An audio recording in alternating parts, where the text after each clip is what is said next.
hello, my wonderful people. It don't happen again. Make on hear this breaking news. United States of America, they don't slam visa ban on all the election riggers in Nigeria. Please be listen attentively. Their names will shock you. Their names will shock you. Just calm down. I'll be right back to give you the full details on this visa ban on all our politicians, both the one they use as their foot soldiers, so the one they use to threaten people in Lagos State, all of them are on a list of the visa ban to the United States of America. All their properties and their families there, I don't know what will be their fate, but let me make it clear to every one of you there, out there, that we are progressing.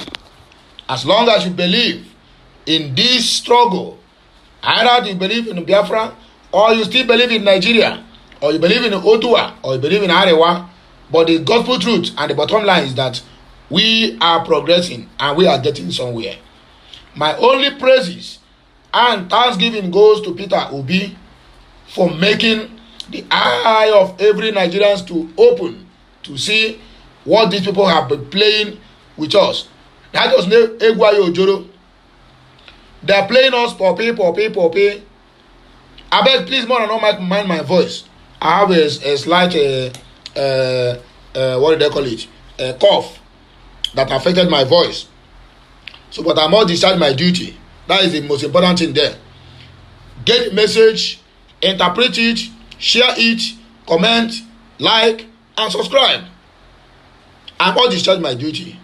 And I must try everything humanly possible to make sure that this my voice, devil is a liar. It cannot stop me from what I want to do. So my wonderful people, good morning, good afternoon, good evening to you all. Welcome you to this early Tuesday morning. Today happens to be the 16th day in the month of May, all in the year of 2023. In case you never subscribe to my channel, please, I want you to do that as soon as possible. Turn on your notification button. This one I've been signaling this thing for a very long time so that you will know each time I post news. Remember, any news from this platform, no bonga news, and I don't propaganda. I always give you news from a direct platform. I don't give fake news, I don't propaganda, and I don't criticize, and I don't mock. What I'm here to do is stating the obvious and giving you the right news that your ear requires on daily basis. So that is why a lot of people out there need my voice. No matter the bad it is, I must surely discharge my duty on daily basis. So please tighten your seatbelts. We are about to hit the ground running. Let us take the headlines. Then we will come back to tell you the names of those who have been on the blacklist of the United States of America. Shame unto them because their property is now under review. You get the point now? Okay, now if you don't get the point, then forget it. Let us proceed. Tribunal, we are not answerable to him. Peter Obi's legal team ignores Apapa's 48 hours directive. APC playing prank with the whole people of Nigeria, trying everything humanly possible to make sure that they frustrate Peter Obi and his petition at the tribunal. But I trust Gringoli. He will never succumb to pressures. And that is why I count him as number one, who will stand anytime, any day to defend his mandate. Even in the Nanini, I'm very sure that this man will also defend his mandate. I beg, may we proceed. APC's consensus candidate for deputy speaker makes case for Southeast. Says by who? He makes no single case. Says by who? That is the question. Says by who?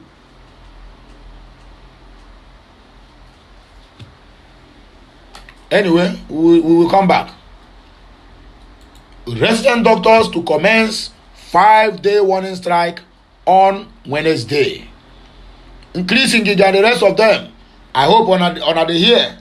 Resident doctors, they want go on strike you. So make on be ready to carry the because also ya KASALA. Since on no one give them attention. they will take their attention by their own self. Oh, my wonderful people, I am back. Oh, I am back with full force. I beg you, make on and listen to this, to the names of those that are involved or that have been slammed with visa ban by the U.S. government. The United States of America on Monday disclosed that it has taken steps to impose visa restrictions on some Nigerians for undermining the democracy process during the Nigeria's 2023 general elections. And also, on our way be US and UK. That is what we keep hearing right from the day one of this election. Till date, no action has been taken. Nigerian report that this was made known in a statement by the Secretary of State, Anthony Blinken, published on the website of the U.S. government. However, the U.S. at the time of filing this report failed to name any individual slammed with the visa restrictions. You get it? They will not call names because they are playing for pay with the Nigerian people. UK and US is part of the problem we are having in Nigeria even till tomorrow. The statement reads, "Today, I'm announcing that we have taken steps to impose visa restrictions on specific Nigerians or individuals in Nigeria for undermining the democratic process during Nigeria's 2023 presidential elections. The United States is committed to supporting and advancing democracy in Nigeria and around the world." Blinken added that the visa restrictions are specific to certain individuals and are not directed at the Nigerian people or the government of Nigeria as a whole. Under Section 212, Subsection A, 3C of the Immigration and Nationality Act, these individuals will be subject to restrictions on visas to the United States under a policy covering those believed to be responsible for or complicit in undermining democracy. These individuals have been involved in intimidation of voters through threats and physical violence, the manipulation of vote results, and other activity that undermines Nigeria's democratic process. The U.S. government also disclosed the decision to take steps to impose visa restrictions reflects on the continued commitment of the United States to support Nigerian aspirations to strengthen democracy and the rule of law. And to me, I said, foul. None be the problem where we dey face for Nigeria. None government be the problem where we dey face for Nigeria. All the oil that have been taken from Nigeria, where have they been offloaded? It's in the U.S. Refinery in the U.S. is where the whole oil theft that have been taken from Nigeria is being what? Offloaded. And they are coming to tell us they are fighting democracy. I don't want to use some derogatory statement, but do what? You people should be mindful of how you handle the affairs of Nigeria. You compare to other world at large. Tribunal. We are not answerable to him. Peter Obi's legal team ignores Apapa's 48 hours directive.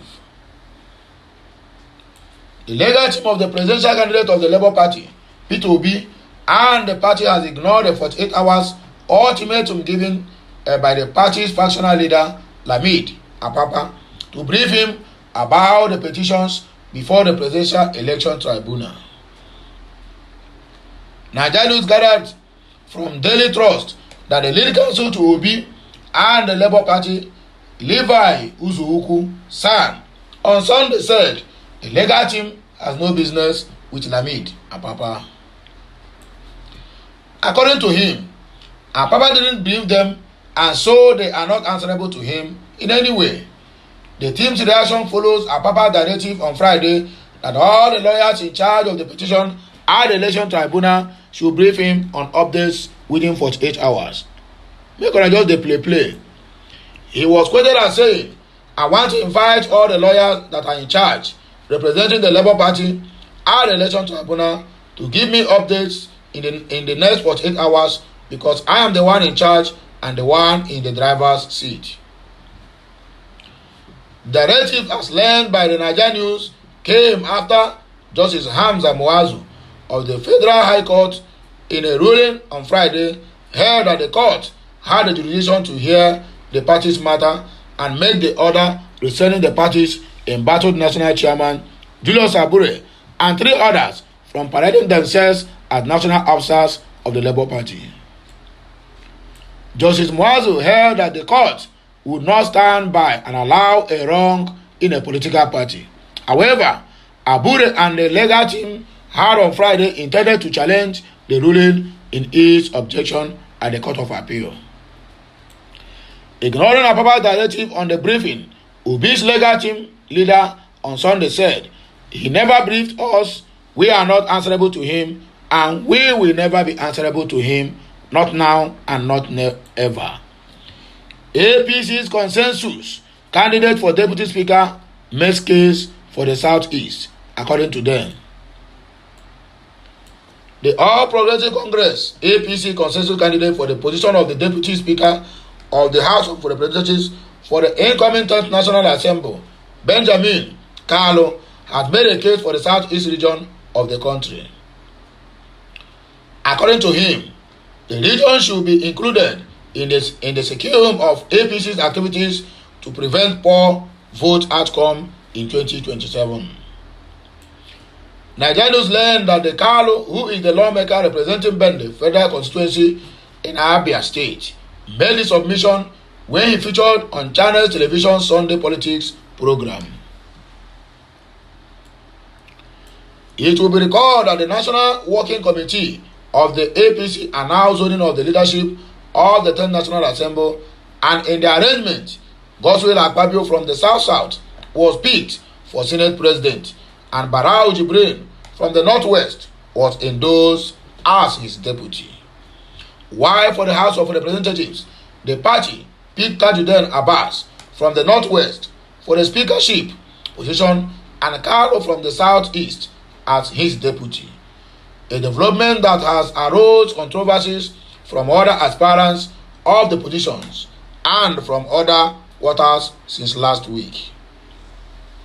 However, justifying zoning the positions of the deputy speaker to the Southeast, Carlo said, "When you talk about nation building, you forget about sentiments, you forget about emotions, and you look at the strongest argument, and the strongest argument is here, is how we make a diversity, sensitive leadership, nation building effort that will incorporate all the beautiful efforts of all the diverse parts of the country coming together to work for what we pitch. It is by unity, peace, and progress." You may recall that in the last 4 years, the Southeast was not holding any of the presiding officers' position, and it has impacted on this election, among other things. I can assure you, if you neglect Southeast again, a whole zone in such sensitive positions, then you battle again in 2027. That is a big risk for any great planner to take. If you start now to plan and adopt this spirit of inclusion, Southeast is going to yield a better harvest than what was yielded in the last elections, according to Benjamin Kalu. Resident doctors to commence 5-day warning strike on Wednesday. Resident doctors, under the orders of the Nigerian Association of Resident Doctors, NAD, have resolved to embark on a 5-day warning strike starting from Wednesday. Nigerians gathered that the doctors decided to embark on the warning strike following the failure of the federal government to meet their demands. It will be recalled that NAD had on April 29, 2023, issued a 2-week ultimatum to the federal government to meet its demands or face industrial actions.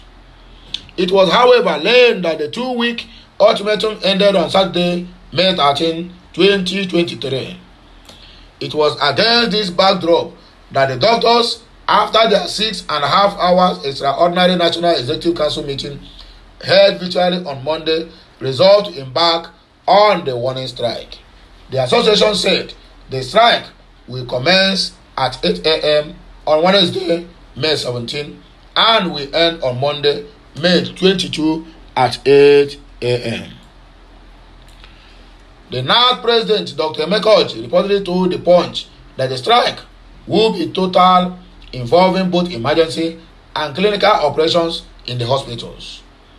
Oji said, despite the ultimatum issued to the government, which ended on May 13, government did not negotiate with the doctors regarding their demands.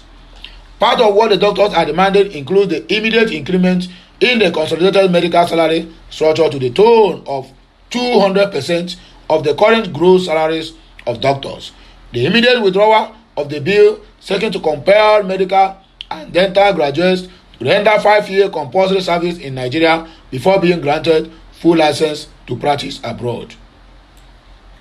Other demands are the immediate implementation of the CONMES, domestication of the Medical Residency Training Act, and the review of hazard allowance by all the state governments as well as private tertiary health institutions where any form of residence training is done, and among others.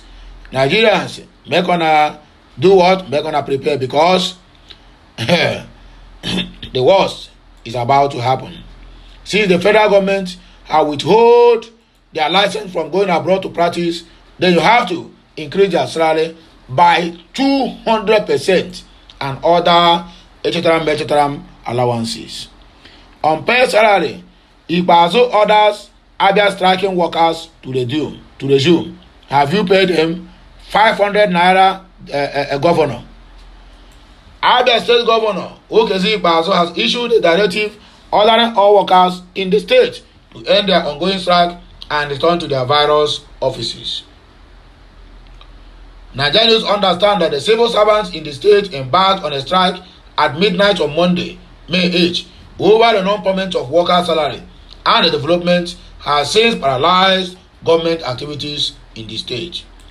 Amid the industrial action, the Abia chapter of the Nigerian Labour Congress is said to have allowed staff in the relevant offices responsible for the payment of workers' salaries to resume work to compliance with the government's directive, but with the condition that the staff will pocket the offices if by Monday workers were not paid their old salary. A statement on Sunday by the Secretary to the State Government, SSG Chris Ezem, however, said the resumption of work is necessary as it would ensure the implementation of the Governor's directive that arrears of salaries owed the workers be paid immediately. Ezem explained that the recent court order freezing various government accounts was responsible for the non-payment of salaries to ministers and parastatals for the month of March and April 2023. He said, despite the current challenge of the state government with its bankers, the governor, Okezi Ikpeazu, had directed the office of the accountant general to commence payment of salaries to ministers and parastatals from today, Friday, May 12, 2023, and go ahead. Accordingly, government wish to place on record that no core civil servant and or ministry are owed salaries before now. Furthermore, salaries of local government staff are up to date, save for the inherited 5 months arrears, out of which 3 months have been paid and the outstanding 2 months is being addressed. In a statement, SM noted that state government was conscious of its obligation to its workforce and will ensure there is no half measures as it affects the welfare of Abia workers and more. So that's all the thing to be, my wonderful people. So now here I go take back my car and I go so. If you never subscribe to my channel and you're watching my content, please I beg you in the name of Allah, in the name of God, in the name of whatever you believe, subscribe to my channel, like my content, share it, and also do what? And subscribe, because without you, there will be no me, and without me, there will be no such news for you. I do everything humanly possible, even with my cracked voice. I still carry it on to make sure that I bring the news to your doorsteps, to make sure that you do not lack any of my news on daily basis, because I know a lot of people wait to hear from me, and I know a lot wait also to criticize me. But whichever way it is, the most important thing there is the message is being passed, and people have heard the message. So my wonderful people, now here I go take back my car and I go ahead and go school, and I wish on a very good and blessed Tuesday. As you wake up this morning, just use this one to step down as we wait for other news that will follow later. Have a nice day, my people, and may the Almighty Echoke and may the blessed God bless us all, the Father, the Son, and of the Holy Spirit. I am signing out. Make us enjoy on a Tuesday. Bye for now. Kemesiano.